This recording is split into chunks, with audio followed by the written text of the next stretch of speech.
Hi, I'm Patrick, and today I'm looking at TikTokers who lost their lives chasing the ultimate viral moment, proving that some creators will risk everything just for a click. From grabbing onto a moving truck on a busy highway for a clip, to a DIY TikToker flying in the air using a homemade medieval trebuchet, ending his live stream with his most viral moment. It was July 14th, 2019. The morning in Lakewood, Ohio was humid and overcast as neighbors arrived for a child's birthday party.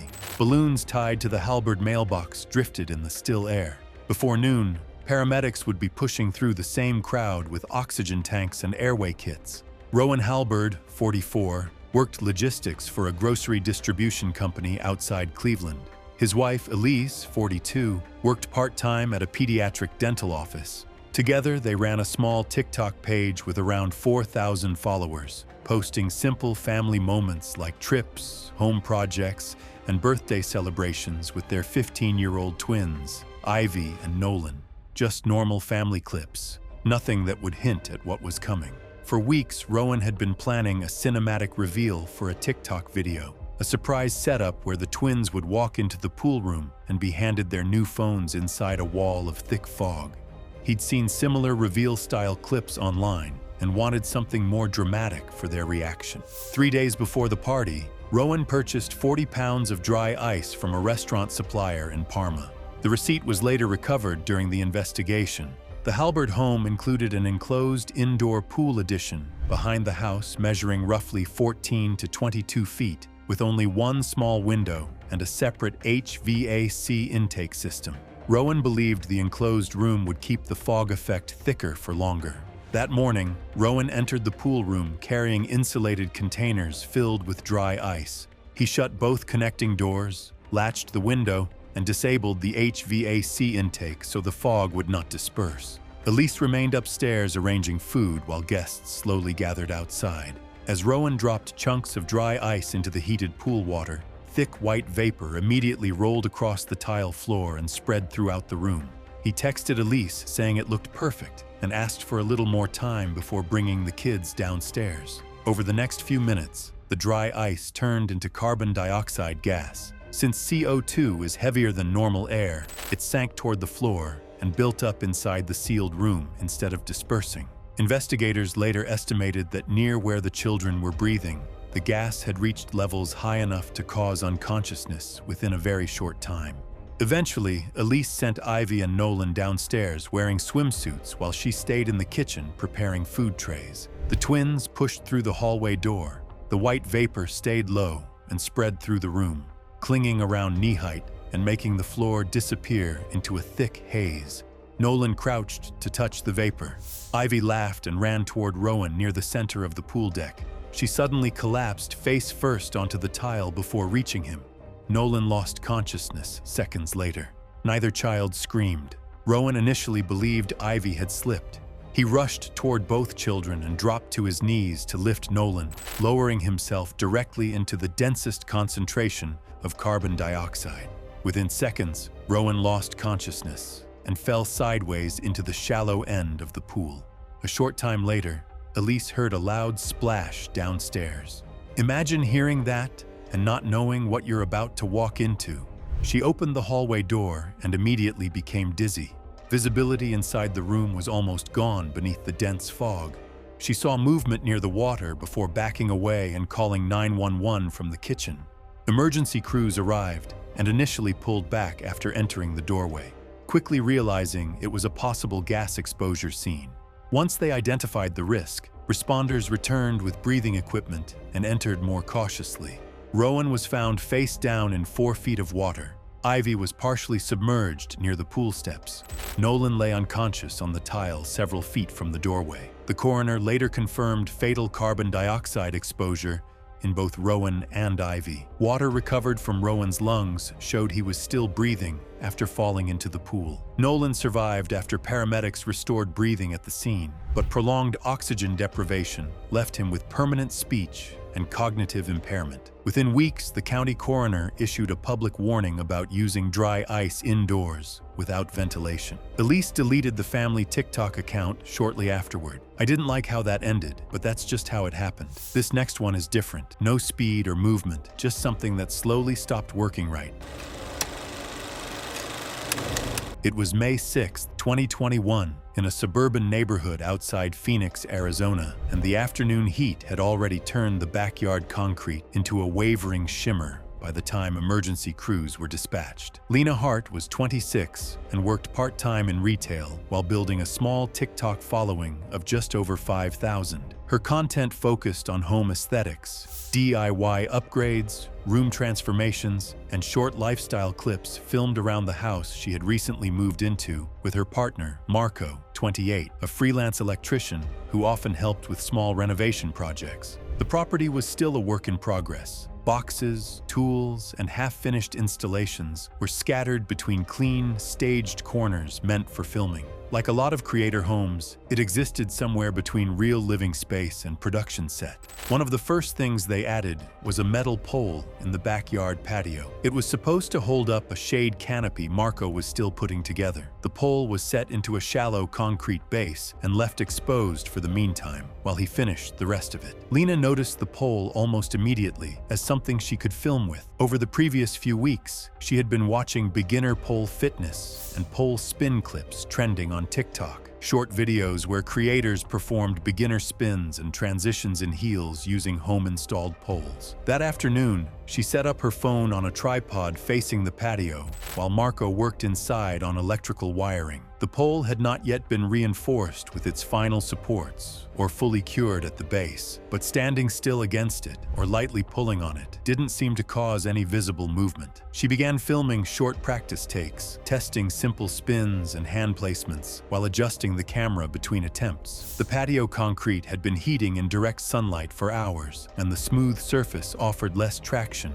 than it first appeared, especially in heels. On a later take, Lena attempted a faster spin around the pole while leaning more of her weight outward to match the motion she had seen in other clips online. The pole initially held, but the movement introduced rotational and sideways force the unfinished setup had never been designed to support. The partially cured base shifted first with a small tilt. Then the anchor loosened further, and the pole suddenly dropped out of alignment mid-spin. Lena lost her grip almost immediately. She fell backward onto the edge of the concrete patio, striking the back of her head as the pole collapsed beside her. It's often not the movement itself, but the way a partially finished setup reacts to force it was never meant to absorb. Marco heard the noise from inside the house and ran out right away. He saw the pole knocked over on the patio and Lena lying still near the edge of the concrete. He called emergency services immediately and tried to check for any response, but she wasn't responsive. Paramedics arrived a short time later and started treatment on the spot. Even with how fast they got there, they later confirmed she had suffered severe head injuries with no real chance of survival. She was pronounced dead at the scene. Investigators later determined the steel pole had not been fully secured for dynamic or lateral load and was never intended to support movement-based force. The concrete base had not fully cured around the anchor point, leaving it vulnerable under unexpected stress. The incident was ruled an accidental structural failure during a home installation that was still in progress. Her TikTok account was removed shortly after. Several draft clips remained on her phone, short, unfinished takes of the patio space, the pole, and the light shifting across the yard before filming stopped for the last time. That one's already done, so I'll leave it there. The next case is a bit different, just a backyard setup that looked fine at first. It was March 8, 2019, during evening rush hour on Interstate 285 eastbound near the Cascade Road exit in Atlanta, Georgia, and the last footage of Zendrik Felder alive lasted 11 seconds. Zendrik Felder was 22 years old and worked evening shifts loading inventory at a warehouse outside Atlanta. Friends described him as disciplined but restless. Inline skating had been his obsession since middle school, practiced in parking garages and loading lots around South Atlanta. His TikTok account had just over 1,000 followers and mostly featured low-budget skating clips filmed by friends. Zendrik bought an action camera on installment, hoping to improve his videos, He had recently enrolled in a trade certification course and talked often about leaving warehouse work behind. Around the same time, he became interested in tow surfing videos online, holding on to moving vehicles while skating behind them at speed. I don't know. Once you start watching those clips, it kind of warps what feels normal. He thought traffic near the Cascade Road interchange slowed down enough for what he wanted to do, so he planned it with his friend Devin Laurier, who agreed to film from the highway shoulder. Zendrick was expecting cars to be moving around 35 miles per hour, but that evening, traffic kept speeding up and slowing down in an unpredictable way near the exit ramp. They arrived shortly after 4 in the afternoon. Zendrick wore black inline skates, knee pads, gloves, a helmet, and the chest-mounted camera. Traffic noise made conversation difficult. One early attempt failed after a box truck accelerated too quickly for Zendrick to safely match speed. He returned to the shoulder and waited. As congestion increased, a brown delivery truck entered the right lane, moving slightly slower than surrounding traffic. Zendrick pushed off from the shoulder and skated along the edge of the lane to catch up with the truck. Once he reached it, he grabbed the rear door handle with both hands while Devin started filming. The recovered footage later showed blurred pavement rushing beneath the skates, heavy wind distortion, and Zendrick briefly lifting his left hand in a thumbs up toward Devin's phone. The video lasted 11 seconds. Several moments later, the delivery driver, unaware someone was attached behind the vehicle, moved toward the exit lane. This is where no one really knows what the other person is doing anymore. The lane shift pulled Zendrick sideways while he still held the handle. His right skate struck a raised pavement seam separating lanes. The impact immediately destabilized him.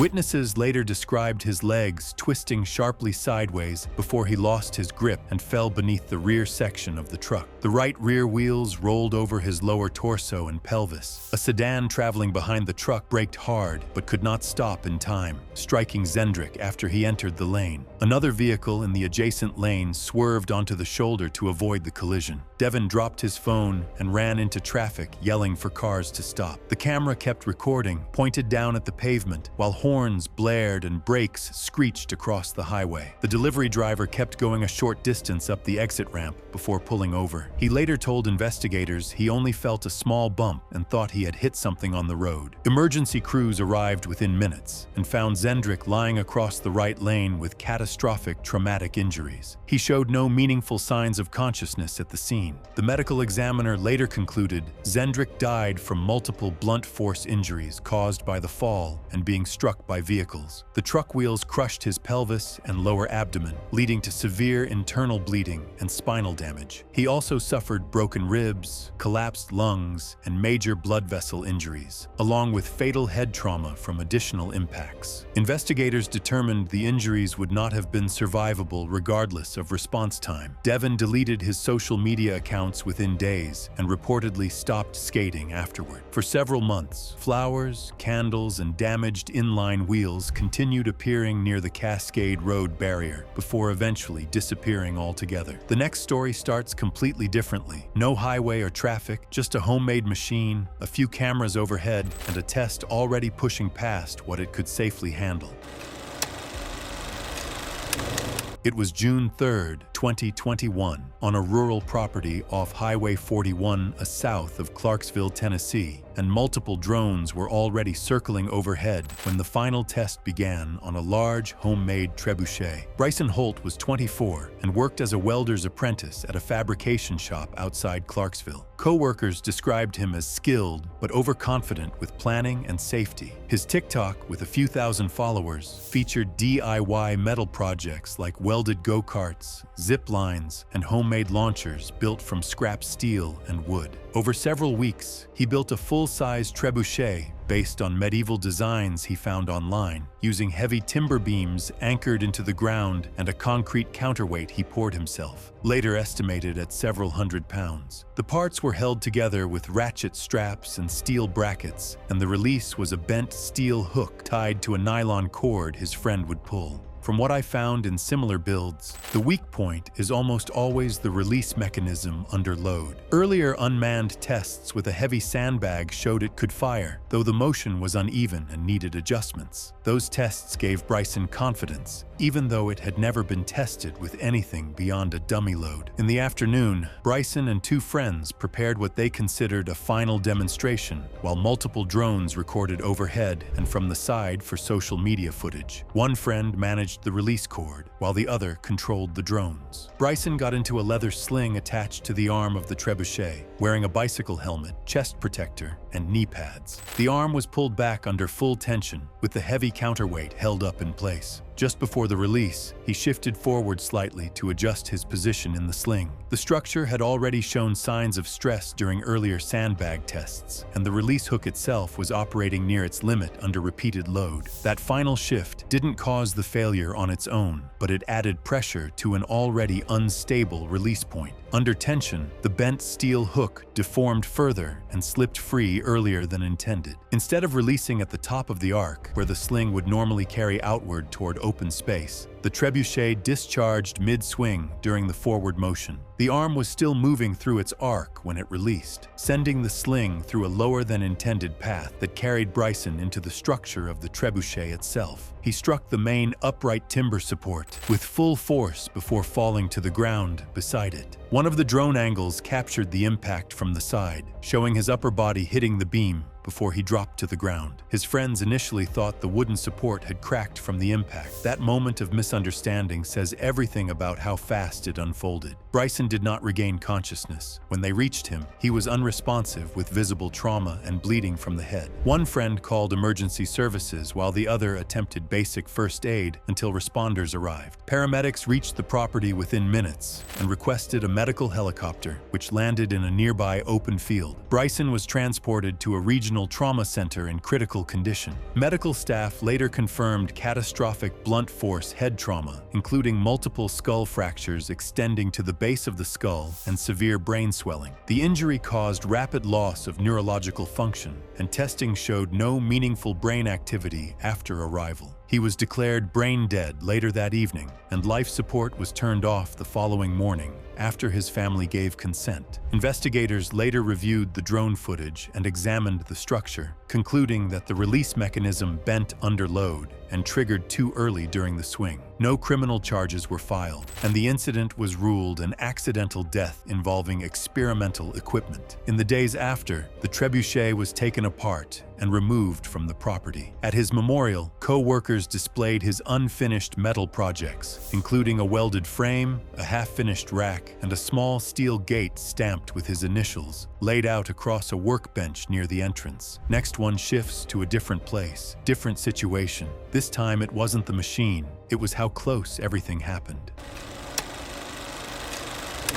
It was October 10, 2020, on a flat field in rural Scott County, Kentucky, and Garrett Solis stepped into a freestanding plywood endurance chamber under dim work lights while friends finished setting up cameras around the structure. Garrett Solis was 29 years old and worked as a swim instructor at a community center in Lexington. Outside of work, he had built a following online through endurance-based content, breath hold training, ice baths, and controlled stress tests. His videos usually included simple monitoring gear like a pulse oximeter, and he often talked through how the body reacts under strain in a calm, measured way. For this experiment, Garrett and his friends constructed a tall, narrow plywood chamber, reinforced with 2x4 framing. It wasn't meant to simulate burial or anything underground this time, but more of a controlled isolation space, standing height, limited interior room, and reduced light and sound from outside. The structure sat directly on open ground and was wrapped tightly in layered tarps and plastic sheeting to block light, wind, and sound. Most seams were taped from the inside, making the airflow system heavily dependent on a small battery-powered fan connected to a flexible intake duct. A narrow vent near the top was was meant for air to cycle out. Inside, Garrett had a pulse oximeter, a carbon dioxide monitor, a camera, and a backup battery mounted to the wall. After he stepped inside, the entrance panel was secured and the tarps were pulled tight around the frame. At first, everything worked as intended. Airflow stayed steady and the fan could be heard circulating air through the narrow space. For the first hour, Garrett remained calm, occasionally checking his readings and speaking toward the camera. At this point, nothing feels unusual. It still looks like a controlled experiment, not something fragile. Several hours later, conditions outside began to shift. Wind moved across the open field and started pressing against the loose tarp covering the structure. The sheeting didn't collapse the setup, but it slowly changed how the external duct was sitting on the ground. The intake hose began to flatten in sections where the tarp and wind pressure overlapped. At first, the airflow only dipped slightly, still enough to keep the system functioning. Inside the chamber, Garrett noticed the airflow weakening and began checking the carbon dioxide monitor more frequently while repositioning himself closer to the intake side. But the wind continued and the tarp gradually settled more heavily over the duct opening. The intake line became increasingly restricted, losing shape under sustained pressure until airflow was reduced to a fraction of what it should have been. The fan inside continued running, but airflow through the chamber became increasingly limited as the intake duct lost shape beneath the weight of the tarp and shifting wind pressure. Because the enclosure had been sealed to reduce outside noise and airflow, fresh air exchange dropped far below what the system had been designed to maintain. Garrett tried adjusting his position and checking the duct connection from inside, but the blockage was external. He could hear the fan working harder, but the air movement no longer matched it. Over the next several minutes, carbon dioxide levels inside the chamber began rising, while usable airflow continued dropping. The change was gradual enough that Garrett initially remained calm, though his movements on camera became noticeably slower and less coordinated over time. He began checking the monitor more frequently and paused longer between movements, at times sitting still near the intake side of the chamber. Eventually, the intake duct became almost completely compressed beneath the tarp and sustained wind pressure, reducing outside airflow to a minimal level. From that point on, the fan was mostly recirculating trapped air inside the enclosure, rather than bringing in enough fresh air to safely ventilate the space. When Garrett's friends returned for a scheduled check, they immediately noticed the intake hose was collapsed against the ground and the fan sound had changed. They called out to him, but there was no response. They opened the chamber right away and called emergency services. Paramedics arrived quickly and began treatment on scene. Despite rapid response, Garrett was found unresponsive inside the structure and was later pronounced dead. The medical determination concluded that the cause of death was oxygen deprivation due to ventilation failure caused by external compression of the intake system during an extended isolation experiment. Investigators noted that the setup relied on a single unprotected airflow line.